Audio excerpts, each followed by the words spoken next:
arkadaşlar, bugün sizlerle birlikte yeni başka bir tane karınca yuvası bulduk. Bakın, gördüğünüz gibi karıncalar çok çalışkan ve düzenli hayvanlardır. Gördüğünüz gibi burada bütün karıncaların hepsi neredeyse şu anda çalışıp yuvalarını büyütmeye ve kazmaya, düzenlemeye çalışıyor gördüğünüz gibi. Etraftan da gördüğünüz gibi burada bir üzüm parçası var. Bu böyle üzüm parçalarını veya diğer yemekleri yemeye çalışıyorlar. Hatta eğer vahşi doğada diğer garip böcekleri de yiyorlar. Bunları yiyip protein kazanıyorlar ve daha çok yumurta olup kolonilerini büyütüyorlar.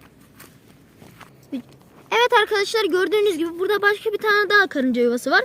Burada da bu sefer de az öncekiler küçüktü. Yani yeni bir koloniydi. Ama bu koloni bayağı büyük. Gördüğünüz gibi büyük karıncalar da var.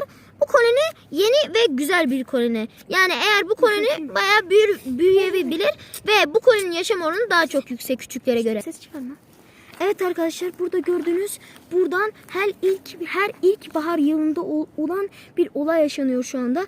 Erkek karıncalar yuvalarından çıkıp dişi kraliçe karıncalarla dişleşip yeni yuvalar kuracaklar arkadaşlar. Yeni koloniler kuracaklar.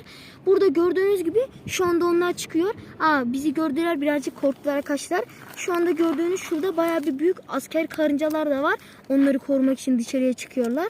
Gördüğünüz gibi bu da yeni bir koloni. Arkadaşlar eğer arkadaşlar bilmiyorsanız, karıncalar ilk başta her yılda yılın ilk baharlarında dışarıya kraliçe karınca ve erkek karıncalar çıkartır. Bütün karıncalar aslında hepsi dişilerdir, yani kızlardır. Yani her yılda sadece bir kere olur ilkbahar yıllarında. Bunlar yuvalarından çıkıp yeni kraliçeler uçup yuvalarından yeni başka koloniler kuruyor. Bugün sizlere birazcık karıncalar hakkında bilgi vermeye çalıştım arkadaşlar.